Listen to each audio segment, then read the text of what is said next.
Hey everyone, welcome back to Build Series. I'm your host, Brittany Jones Cooper. The new Showtime series, City on a Hill, is set in Boston during the 90s, when the city was rife with criminals and corruption. The story follows a district attorney who works with an FBI veteran to take on and eventually transform the criminal justice system of Boston. Actor Mark O'Brien joins me today to talk about his role as Jimmy Ryan. But first, here is City on a Hill. Help me welcome Mark O'Brien. Hey, hello. How's it going? How you doing today? I'm good. How are you doing? As you can see from that clip, we don't curse much on the... Not at all. No. Not even a little bit. We're not allowed, yeah. But how fun is it to get to play a guy like Jimmy with that sort of he's just ready to fight? Really fun, actually, because all the emotions are just there, ready all the time. And also, I think... I grew up, I think everyone here probably knows a version of that guy, probably, like you were telling me earlier. A couple Jimmys. Exactly, yeah, and I think I knew a couple Jimmys too, so it's really fun because I'm nothing like that at all. I've never been in a fight in my life. That is the most fighting I've ever done, really? like in my life, yeah. That must be an amazing part of your job, though, is that you get to look at somebody like that. You're like, oh, I'd never be like that in real life, but you get to just bring that out and the show is so raw like that. I mean, every character in this series is just kind of raw and gritty and authentic in themselves. Yeah. They must be fun characters to inhabit. It's very fun because I think that's why you get into acting is because, we hate ourselves as we are. So we're like, I'd rather be that person. But it's cool because you get to explore different things. And I think this show does a very, very good job of that. These are real people. And I think the more real something is, the more interesting it actually is. Yeah. And when you go into caricature is when you lose an audience and when you lose as an actor too, because you're not as devoted to it or as interesting because it's not specific. Yeah. It's broad. So this show is really good at the specifics, I think. And I think it's set in Boston, and I think that really helps it have its own life as well, because I think a lot of us are familiar with Boston in the 90s and sort of some of the corruption and the crime. So I think people are so familiar with that seeing this narrative is going to connect for a lot of people. So what did you know about Boston in the 90s? What sort of research did you do to help kind of inform your performance? Well, I knew very little. Oh. I didn't know much. I'm from Newfoundland, which is a province in the northeast coast of Canada. Very proud Newfoundlander. And Newfoundland kind of has a similar kind of group of people. A lot of Irish Catholic, kind of a very, very patriotic, very proud sort of people. So what I think is interesting about Boston and just going there for the first time, you see how proud everybody is. I couldn't believe it. I got in the car when I arrived for the first time, and the driver, he's like, hey, how's it going? I'm like, oh, good. And he's like, yeah, over there, that store over there used to be, that was a pillow factory my uncle used to have. And then everyone knows the history of everything there. And then he's telling me the history of everything, just the drive on the way from the airport. So I think that pride creates a lot of interesting conflicts amongst people, really, because people are proud of these different things, and they're really outspoken, and they're passionate people.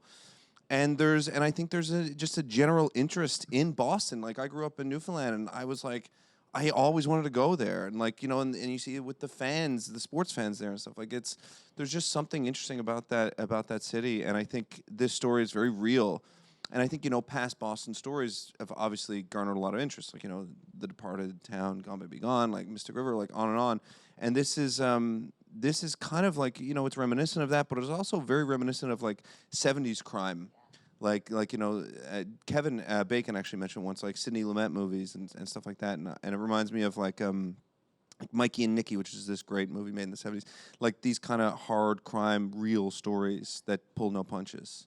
Yeah. That's the vibe I got as well. The first thing I thought of is, I just went blank. The one you did, yes, the Wire. The Wire. Yeah. I was thinking Oz. I was like, no, wrong show. The Wire. It gave me the Wire vibes because it is so set in this city that we kind of have that history with and we know. Yeah. So seeing these real stories. With that said, how do you describe City on a Hill? What's sort of the synopsis you give people? Well, it's set in early 90s Boston when it's basically about something called the Boston Miracle, which is where there was a huge turnover in the city in crime. And so it's a fictionalized account of that. So you see a changing of the guard in many, many different ways, economically and through bureaucracy and stuff like that, through the police and everything. But what's cool about the show is you see both sides of it, and I always like that. It's hard with anything. I don't really like documentaries a whole lot because I'm sometimes it's just one side. I'm I want to know what the other people have to say, and that's what's cool about this show is that you really see a point of view from everyone. I did a movie last year called The Front Runner that I'm very proud of, and it was about Gary Hart, who was a presidential nominee. Hugh Jackman played him, and there was a sex scandal, and it was like the first time that kind of happened that someone had to step away from their position. And anyway, what I loved about that movie, and this show reminded me of it because I kind of went right into it right after, is I love it when everybody gets a point of view, because then you're left as an audience member with some work to do. You're participating, as opposed to just being told how to think. So what's Jimmy's point of view? Fight, give me the money. No, I think Jimmy's, well, in the show, you know, I have 2 kids that I'm estranged from. I have an ex that I'm estranged from as well. And I just kind of want to be with them and kind of put together a good life. But through circumstances and through his own decisions, he just kind of can't do that. And I think it's because he's a very instinctual character. And it's actually kind of a learning lesson. I'm a father. I have an 18-month-old. And it's like, you know, you kind of just want to react sometimes, and I see how my daughter does that, and it's like, but if you step back and just are a little bit calmer, things will come to you a little bit better, and I think that's Jimmy's kind of problem, is that he just wants to react right away, as you see in that clip. I mean, yeah. And you mentioned you're a proud Canadian. Yes. So what kind of work did you do to get this Boston accent on point? Because you got it on point. Oh, thank you. I don't know. There's something like Newfoundlanders have a very specific accent. And so I don't know if maybe the history of having that accent sort of informed it a little bit. It's such a weird thing, accents. I honestly just watched people who have a Boston accent over and over and over. I watched movies. I just watched interviews. And then once you can kind of crack it, it kind of works. And there are other accents I just can't do as well. For some reason, I find that one sort of... Well, while I was in Boston, when we were shooting in Boston, I remember I'd call my wife, and I'd be like, hey, hon, how's it going? And she's like, who are you? I was like, I don't know. I'm just around a lot of people. So you're also, when you're inundated with it. Is there a word that helped you crack it, though? Because they always say, like, Yes. Avidyad. Yeah, well, the R's, everyone goes with the R's. It's actually, for me, it's kind of the like, for example, the show's called City on a Hill, but I would say City on a Hell. So it's almost like the hill becomes a hell. So it's weird kind of vowel stuff like that. I don't know. I'm weird. That's the way I thought about it. I also like when you said hill, you were like hill. Like it's like a whole body thing. Yeah, it's a vibe. There's a certain thing there, and I hope to God that people from Boston believe me. But it's great. It's a really fun accent actually to do. Where did you guys film, in Boston? We filmed Boston and New York. Gotcha. Yeah. So what was did that help you sort of get in character? Immensely. In the city? Yeah. Huge. Because you're just around, when you're surrounded, it gets in your bones. I know that might sound kind of hoity-toity, but it's true. It's true. Like when you're around it all the time, something can be said for that. And I really like that. I really like being around the kind of vibe that it is. And on the show, great actor Jonathan Tucker, he plays my brother. And we kind of have that sort of relationship. At least I hope he feels the same way. Or like I just feel like he's my brother. He doesn't feel the same way. No, but like when you have that, it's just really nice. So shooting there was a real treat. Yeah. And of course we have Kevin Bacon, who Who's that? I know, right? This new to the scene. Yeah. If he keeps at it, he might have a career. He might. Yeah. He might have some connections. 6 degrees of Kevin Bacon joke. Yeah. That was. So what has it been like being on set with him? I watched the first episode. You didn't have any scenes with him directly, so I don't know if that is something we see. But just being around him or watching him work, what was that like? Yeah, I can't talk too much about the stuff. But don't give anything away. I won't give anything away. He's the best. He's everything you want him to be. He's so pro, and he's so just chill. And his wife, his lovely wife, Kira Sedgwick, directed an episode. She's wonderful. She knocked it out of the park.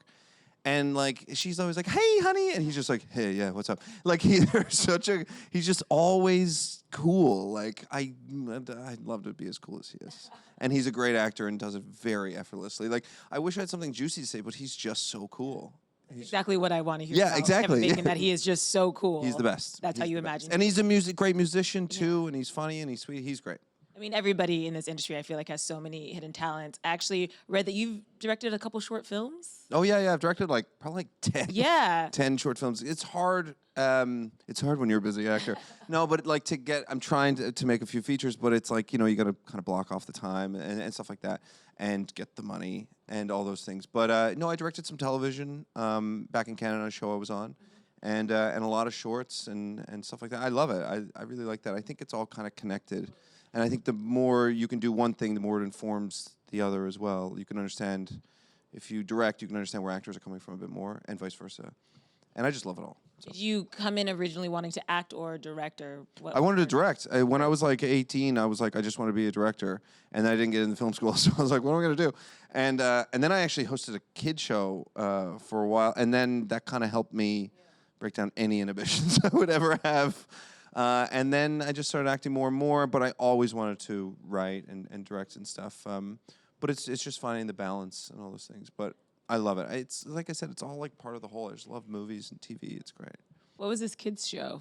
And No, I'm not telling you. What was your role on this kids show? I was a host on the show in Canada. I used to come on in between commercials, and then we had like a half-hour show. And it really does break down any inhibitions when you have to like look directly into the camera and be like, "Hi guys, it's me," and there's no one there. It's just a camera.